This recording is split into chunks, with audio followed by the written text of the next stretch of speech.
ನಮಸ್ಕಾರ ಸ್ನೇಹಿತರೆ, ಗೃಹಲಕ್ಷ್ಮಿ ಯೋಜನೆಯ ಅಪ್ಡೇಟ್ಗೆ ನಿಮಗೆ ಸ್ವಾಗತ ಸುಸ್ವಾಗತ. ಸ್ನೇಹಿತರೆ, ಗೃಹಲಕ್ಷ್ಮಿ ಯೋಜನೆದು ಬಿಗ್ ಅಪ್ಡೇಟ್ ಆದ್ರೆ ಇದೆ. ಎಲ್ಲರೂ ವಿಡಿಯೋ ಕೊನೆವರೆಗೂ ನೋಡಿ. ಇದು ತುಂಬಾನೇ ಇಂಪಾರ್ಟೆಂಟ್ ವಿಡಿಯೋ, ಎಲ್ಲರೂ ಕೊನೆವರೆಗೂ ನೋಡಲೇಬೇಕಾದ ವಿಡಿಯೋ ಸ್ನೇಹಿತರೆ.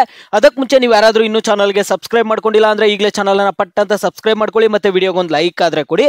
ನೀವು ಕೂಡ ಸಬ್ಸ್ಕ್ರೈಬ್ ಲೈಕ್ ಇಂದ ನಿಮ್ಗೆ ಇದೇ ರೀತಿ ಕಂಟಿನ್ಯೂಸ್ ಅಪ್ಡೇಟ್ಸ್ ಆದ್ರೆ ಸಿಗ್ತಿರುತ್ತೆ. ಈಗಾಗಲೇ ಯಾರು ಸಬ್ಸ್ಕ್ರೈಬ್ ಲೈಕ್ ಮಾಡಿ ವಿಡಿಯೋ ನೋಡ್ತಿದ್ದೀರೋ ಎಲ್ಲರಿಗೂ ನನ್ನ ಒಂದು ಹೃದಯ ಪೂರ್ವಕ ಧನ್ಯವಾದಗಳು. ನೋಡಿ ಸ್ನೇಹಿತರೆ, ನಾನೀಗ ಡೈರೆಕ್ಟ್ ಟಾಪಿಕ್ ಗೆ ಬರ್ತೀನಿ. BPL ರೇಷನ್ ಕಾರ್ಡ್ ರದ್ದಾದ ಕೂಡಲೇ ಗೃಹಲಕ್ಷ್ಮಿ ಯೋಜನೆ ಹಣ ಸ್ಥಗಿತವಾಗುತ್ತಾ? ಇಲ್ಲಿದೆ ಪಕ್ಕಾ ಮಾಹಿತಿ ಸ್ನೇಹಿತರೆ. ಇಲ್ಲಿ ನಿಮ್ಗೆ ಗೃಹಲಕ್ಷ್ಮಿ ಯೋಜನೆ ಅನ್ನೇನಾದ್ರೂ ರದ್ದು ಮಾಡ್ತಾರಾ? ಇಲ್ಲಿ ನಿಮ್ಮ ಒಂದು BPL ರೇಷನ್ ಕಾರ್ಡ್ ಏನಾದ್ರು ಕ್ಯಾನ್ಸಲ್ ಆಗುತ್ತಾ? ಕ್ಯಾನ್ಸಲ್ ಆದ್ರೆ, ಒಂದು ವೇಳೆ ನಿಮ್ಮ ಒಂದು BPL ರೇಷನ್ ಕಾರ್ಡ್ ಕ್ಯಾನ್ಸಲ್ ಆಗಿದೆ ಅಂದ್ರೆ ಗೃಹಲಕ್ಷ್ಮಿ ಯೋಜನೆ ನಿಮ್ಗೆ ಸ್ಥಗಿತಗೊಳ್ಳುತ್ತಾ ಅನ್ನುವಂತಹ ಮಾಹಿತಿ ಆದ್ರೆ ಈ ವಿಡಿಯೋದಲ್ಲಿ ಸಿಗ್ತಿದೆ ಸ್ನೇಹಿತರೆ. ರಾಜ್ಯದಲ್ಲಿ ಕಾಂಗ್ರೆಸ್ ಅಧಿಕಾರಕ್ಕೆ ಬರಲು ಅವರು ಪ್ರಣಾಳಿಕೆಯಲ್ಲಿ ನೀಡಿದಂತಹ 5 ಗ್ಯಾರಂಟಿ ಯೋಜನೆಯ ಕಾರಣ ರಾಜ್ಯದಲ್ಲಿ ಕಾಂಗ್ರೆಸ್ 136 ಶಾಸಕರನ್ನು ಗೆಲ್ಲಿಸುವ ಮುಖಾಂತರ ರಾಜ್ಯದಲ್ಲಿ ಕಾಂಗ್ರೆಸ್ ಸರ್ಕಾರ ಅಧಿಕಾರಕ್ಕೆ ಬಂತು. ಅವರು ಕೊಟ್ಟಿದ್ದ 5 ಯೋಜನೆಗಳಲ್ಲಿ ಪ್ರಮುಖವಾಗಿ ಗೃಹಲಕ್ಷ್ಮಿ ಯೋಜನೆ ಸಹಾಯಧನ ಫಲಾನುಭವಿಗಳಿಗೆ ತಲುಪಿದೆ. ಇಲ್ಲಿಯವರೆಗೂ ಯೋಜನೆಗೆ 25,248 ಕೋಟಿ ರು ವೆಚ್ಚವಾಗಿದೆ ಸ್ನೇಹಿತರೆ. ಇನ್ನು ಅಕ್ರಮ BPL ಕಾರ್ಡ್ ಹೊಂದಿದ್ದ ಹಲವರು ಕಾರ್ಡ್ ವಾಪಸ್ ಮಾಡಲು ಹಿಂದೇಟು ಹಾಕುತ್ತಿದ್ದಾರೆ. ಆಹಾರ ಇಲಾಖೆಯ ಅನಧಿಕೃತ BPL ಕಾರ್ಡ್ಗಳ ವಿರುದ್ಧ ಕ್ರಮಕ್ಕೆ ಮುಂದಾಗಿದ್ದು ಮಾನದಂಡಗಳನ್ನು ಮೀರಿ ಕಾರ್ಡ್ ಹೊಂದಿರುವವರಿಗೆ ಬಿಸಿ ಮುಟ್ಟಿಸುತ್ತಿದೆ.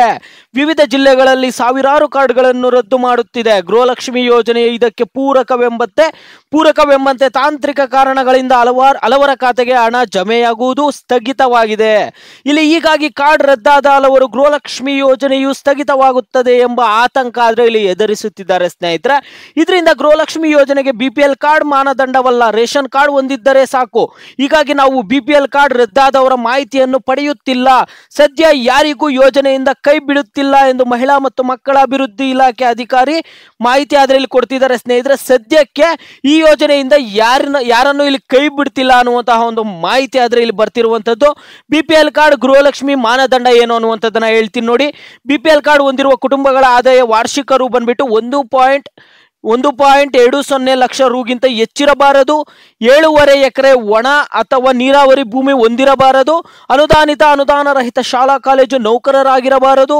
ಆದರೆ ಗೃಹಲಕ್ಷ್ಮಿ ಯೋಜನೆಗೆ ಮಾನದಂಡ ತೆರಿಗೆ ಪಾವತಿದಾರರು ಆಗಬಾರದು ಎಂಬ ನಿಯಮ ಆದ್ರೆ ಇದೆ. ಇಲ್ಲಿ APL ಕಾರ್ಡ್ ಇದ್ದರೂ ಸಾಕು. ಪಡಿತರ ಚೀಟಿಯಲ್ಲಿ ಮನೆಯ ಯಜಮಾನಿ ಎಂದು ಹೆಸರಿಸಿದ ಮಹಿಳಾ ಗೃಹಲಕ್ಷ್ಮಿ ಯೋಜನೆ ಫಲಾನುಭವಿಯಾಗಲು ಅರ್ಹತೆ ಹೊಂದಿರುತ್ತಾರೆ. ಇಲ್ಲಿ ಹೀಗಾಗಿ ಮಾನದಂಡಗಳು ಬೇರೆ ಬೇರೆ ಇದ್ದು ಆತಂಕ ಪಡುವ ಅಗತ್ಯವಿಲ್ಲ ಎನ್ನುತ್ತಿದ್ದಾರೆ ಸ್ನೇಹಿತರೆ ಇಲ್ಲಿ ಅಧಿಕಾರಿಗಳು. ಇಲ್ಲಿ 97% ಮಹಿಳೆಯರಿಗೆ ಹಣ. ಕರ್ನಾಟಕದಲ್ಲಿ ಈವರೆಗೂ ಗೃಹಲಕ್ಷ್ಮಿ ಯೋಜನೆಗೆ 1.25 ಕೋಟಿ ಮಹಿಳೆಯರು ನೋಂದಣಿ ಮಾಡಿಕೊಂಡಿದ್ದಾರೆ.